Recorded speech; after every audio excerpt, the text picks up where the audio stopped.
Hello बच्चों, मैं हूं योगेंद्र सर और मेरी इस पाठशाला में आप सभी का स्वागत है।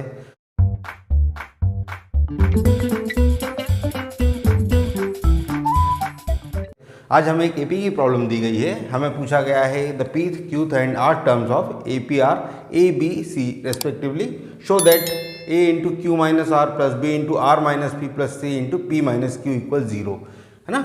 हमें मतलब पी क्यू और आर नंबर के टर्म क्या क्या है हमारे पास, ए बी सी है, और हमें ये बताना है a into Q minus r plus b into r minus p plus c into P minus q zero होगा। तो इसे निकालने के लिए हम क्या करें, देखिए हमें मालूम है कि अगर हम nth नंबर के टर्म की बात करें, ए एन की बात करें, तो उस कंडीशन में उसे क्या लिखते हैं, a plus n minus one into d. मतलब जिस भी नंबर का टर्म हो उसे हम क्या करते हैं, उसमें से वन को कम कर देते हैं और ए में डी, उसको डी से मल्टीप्लाई करके ए में प्लस कर देते हैं। यानी ए एन निकालने के लिए a plus n minus one into d करेंगे। अच्छा,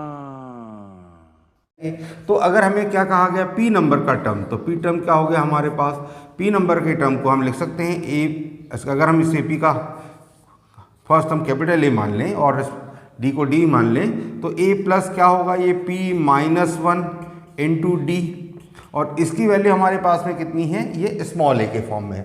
तो ये हमारे पास एक इक्वेशन तैयार हो गया।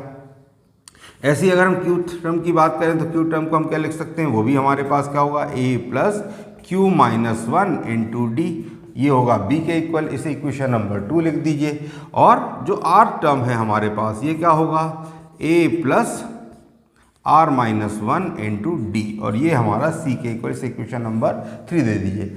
अब आपको ये पता है कि हर दो टर्म के बीच का डिफरेंस कैसा होता है, सेम होता है।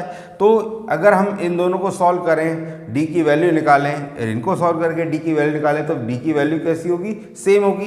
तो मैं यहाँ पर क्या कर रहा हूँ, इक्वेशन 1 में से इक्वेशन 2 को सबट्रैक्ट कर रहा हूँ। तो उस कंडीशन में क्या होगा, ये हो गया हमारे पास a plus p minus one into D equal, यहाँ पर है ए, और यहाँ पर हमारे पास में है a plus Q minus one into D equal हमारे पास है बी।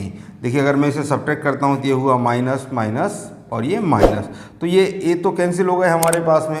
अब यहाँ पर क्या बचेगा, ये बचा p माइनस वन, और ये माइनस हो गया q, और ये माइनस माइनस प्लस हुआ वन, d कॉमन लिख ले रहे हैं, इक्वल हमारे पास बचा a माइनस बी। यानी इस माइनस वन और प्लस वन को अगर हम कैंसिल कर दें तो p माइनस क्यू की वैल्यू के इंटू डी इक्वल क्या हुआ, a माइनस बी। मतलब d किसके इक्वल हो गया हमारे पास में, a minus B upon p minus Q के इक्वल। तो ये तो हुई d की वैल्यू जब हम इक्वेशन 1 और 2 को सॉल्व कर रहे हैं। अब इसको सॉल्व करते हैं इक्वेशन 2 और 3 को। अब देखिए इक्वेशन 2 में से इक्वेशन 3 को अगर हम माइनस करें तो उस कंडीशन में क्या होगा, ये होगा हमारे पास a plus Q minus one into D equal हमारे पास है b, और यहाँ है हमारे पास a plus are minus one into D equal हमारे पास है सी। जैसे सब्ट्रैक्ट करेंगे ये माइनस और ये माइनस, तो ये अगेन यहाँ पर ए कैंसिल हुआ, तो ये क्या बचा हमारे पास, q minus one minus r plus one into D equal b minus c. अब यहाँ minus one plus one again cancel हुए, तो बचा हमारे पास q minus r into D equal हो गया बी माइनस सी के इक्वल। मतलब डी कैसा हो गया, B minus C upon Q minus R. तो ये हुआ हमारा, एक बार हमारे पास देखिए डी की वैल्यू ये निकली, दूसरी बार में डी की वैल्यू ये निकली। अब वैल्यू तो दोनों एक ही एपी के डी की है, तो उस कंडीशन में दोनों कैसे होंगे हमारे पास, ये इक्वल होंगे।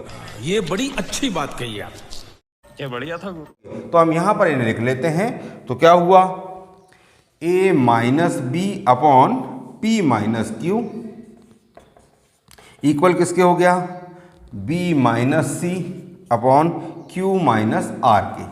तो इनका क्रॉस मल्टीप्लाई होगा, तो उस कंडीशन में क्या होगा, a minus B into Q minus are equal यहाँ पर क्या होगा, b माइनस सी इंटू पी माइनस क्यू।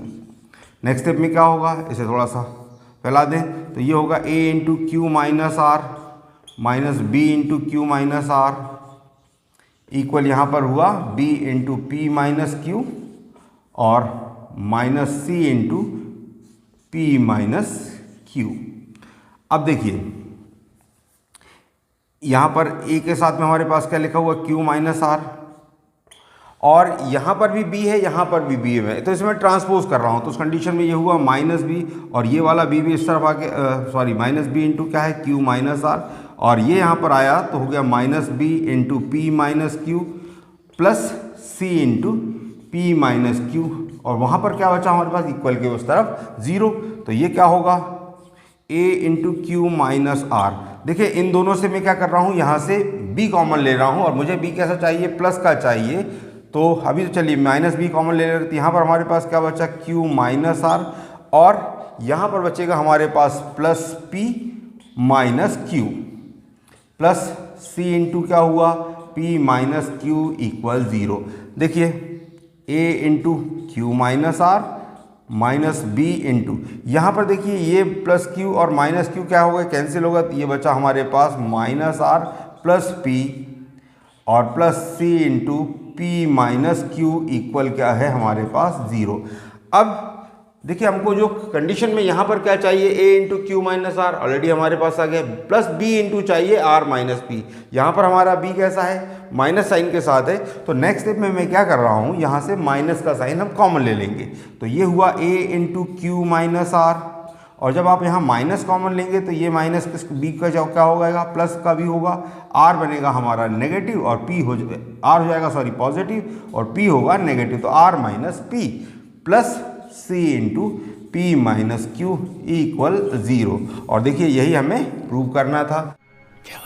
क्या बात है, तो ये हमने प्रूव कर दिया है। क्या बात है सर, क्या बात है सर, क्या बात है ये। तो आई होप आपको ये क्वेश्चन समझ में आ गया होगा। अगर आपको ये समझ में आया, वीडियो पसंद आई है तो इसे लाइक करें, दोस्तों के साथ शेयर करें और चैनल को सब्सक्राइब ज़रूर करें। Thank you.